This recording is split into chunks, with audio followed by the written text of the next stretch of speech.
మల్లారెడ్డే మజాక Medchal MLA వ్యాపార సంస్థల నుంచి వ్యర్థాలు ఆ మురుగునీటిని షామీర్పేట పెద్ద చెరువులోకి వదులుతున్నట కాలుష్యమయంగా మారుతున్న నీటి వనరు ఫిర్యాదులు వస్తున్నా పట్టించుకొని అధికారులు చెరువులో డ్రైనేజీలు కలిపేందుకు చేస్తున్న పైప్ లైన్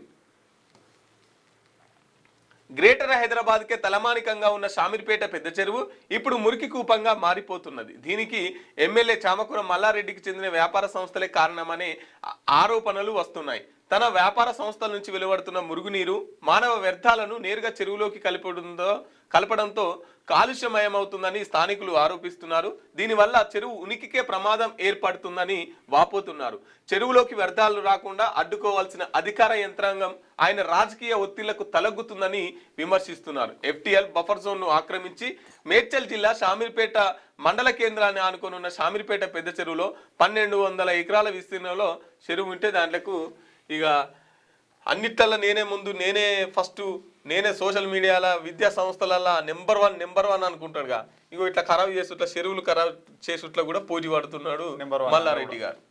సో ఆయనకు సంబంధించిన సంస్థల నుంచి వ్యర్థాలు మొత్తం చెరువులోకి వస్తున్నాయని చెప్పేసి ఆరోపణలు కనిపిస్తున్నాయి. ఇక్కడ ఫోటోలు కూడా ఉన్నాయి. పాలమీండు పూలమీండు ఆఖరికి చెరువులు కూడా కథం బట్టి అధికారులు కూడా చర్యలు తీసుకునే పరిస్థితి అయితే ఉందంట. ఆయన మాజీ మంత్రి కావడంతో ఇప్పుడు ఎమ్మెల్యే మంత్రి. సో అట్లా ఉంది పరిస్థితి.